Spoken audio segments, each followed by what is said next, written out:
Om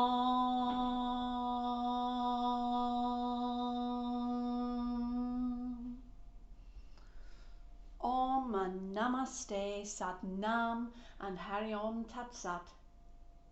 Eh?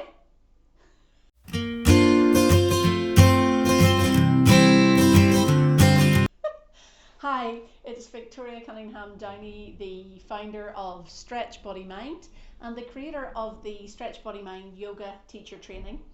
And I just wanted to bust a few myths and misunderstandings about who or what yoga teachers are.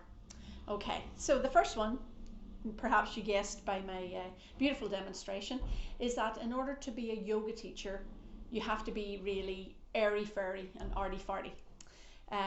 You have to have all your chakras aligned, and you have to believe in angels and fairy dust. Well, I'm here to break that myth for you. Except that I was drinking my tea. Now, forgive me, okay? It's my Starbucks mug from Mexico. But I was drinking my yogi tea today, and yogi tea always comes with a little tag on it. And the tag this time said, if I try and hold it up to you, it says, friends speak openly with each other. And okay, that's about the only thing I believe in.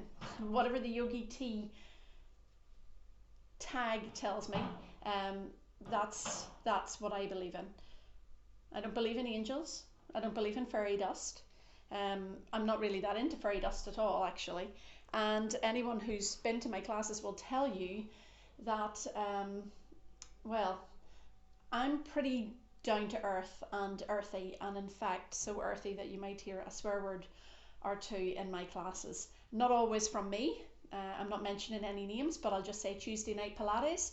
You know who you are. So anyway, yeah, there's just this idea that when you become a yoga teacher, you're going to wear all white. You're going to change your name to Rainbow Moonflower, and and you're only going to greet everyone with a namaste. Now, saying that, you know, I say namaste at the end of my yoga classes, but I don't finish my emails with namaste. I don't use my spiritual name. I don't wear all white. I dye my hair. I don't eat hemp. I was a vegetarian for many years, which did actually coincide with my practicing yoga. But having realized a couple of years ago how unhealthy I was as a vegetarian, I started to eat meat. So I do eat some meat now, and fish. And I honestly believe that I'm healthier as a result. However, I'm not going to, you know, say anything about anyone who wants to be a vegetarian. That's absolutely fine. I'm also not going to say anything to anyone who has a firm belief.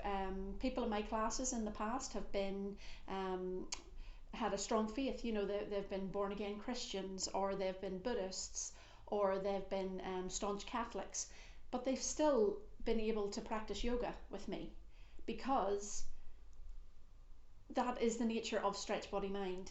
We are stretching our bodies. We are stretching our mind a little bit past that, dare I say it, Northern Irish stroke Scottish mentality, small world view, into something that we start to explore a little bit more into Eastern philosophy. But you do not have to be airy fairy or arty farty unless you're already airy fairy and arty farty. And if you are, again, having a belief in angels, having a belief in the spirit world or anything spiritual is just as strong and as important to you, then I am absolutely fine for you to have that belief. It doesn't affect your yoga practice in any way, and in many instances, having a strong spiritual background can help you with some of the more esoteric yoga practices, more of the pranayama, the breathing techniques, things like that. I just thought it was really important to bust this myth because I just, well, I think that you can tell, anyone that knows me knows that um, I'm open to things, but I am not closed minded, and I am not forcing anyone to be airy fairy or arty farty. Um, a major part of the reason for that is that I am Northern Irish. Um, and I started to practice yoga when we still had the troubles. So it was for me a reprieve and a release from just how how my life was at that time. I went to school in a Protestant school, and it was just by scale of its geography, it was actually in a Catholic area, and it meant that we couldn't walk to school, and we regularly had our bus stoned by kids in other schools. If we walked, we would have got verbally or physically attacked. So it was a bit um, horrible. Actually, it was not a pleasant experience, and I just found some uh, relief from that in a yoga practice. And when I started to go to yoga classes, I went to my local tech, and the classes that my mum didn't let me go until I was 16 because she was like, "You're far too young, I'm not going with you," so on and so forth. But when I went, because I started practicing before it was trendy, it was like me and a pile of middle-aged people, and but it was lovely because we had people from both sides of the Northern Ireland divide in the one class, and the thing that brought us together was the yoga and the yoga practice. And it didn't matter what your faith was and which church or chapel you went to on a Sunday. What mattered was that we were there on that, I think it was a Wednesday evening. We used to meet and we had a shared interest. So yeah, I think that a lot of what I did then when I became a yoga teacher, my first training was in a very arty farty, airy fairy yoga practice. It's called Kundalini yoga, and it's all about energy. And when I went to the ashram to learn, it was almost cult like, and it wasn't until I left that I realized how cult like it had been. However, it made me happy. The unfortunate thing was when I came home, there was no one in my cult for me to practice with. So then that's when I started to, instead of teaching Kundalini yoga, I started to teach Hatha yoga, which is physical postures. Ha means sun, ta means moon, hatha, and it's this sort of union of opposites, the sun and the moon, the masculine and the feminine. And it just was a little bit more practical and a little bit more doable, if you like, for my client group, who were at that time Northern Irish people who definitely did not want to be chanting anything strange, or doing anything. A quote from someone: "I don't want to do anything where I have to open my mind." So yeah, she didn't last long.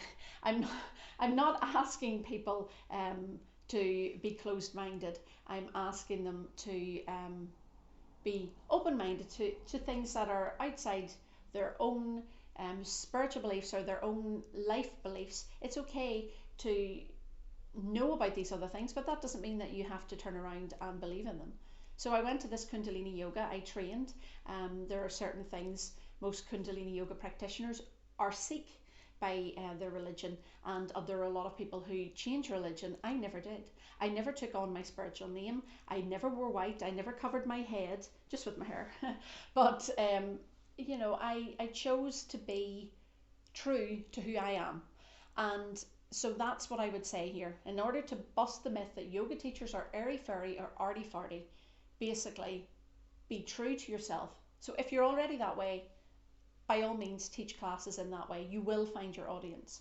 But if you're just down to earth, normal, and really want to teach yoga because you just think it would be lovely to have a mind and body connection, then consider the Stretch Body Mind Yoga Teacher Training Program, because that will help you to become a teacher that a teacher, I guess, who plays to her own strengths or his own strengths. So that's it. The first myth busted. And I'm going off now. I need to finish my yogi tea and realign my chakras with all my stuff. Okay, thank you.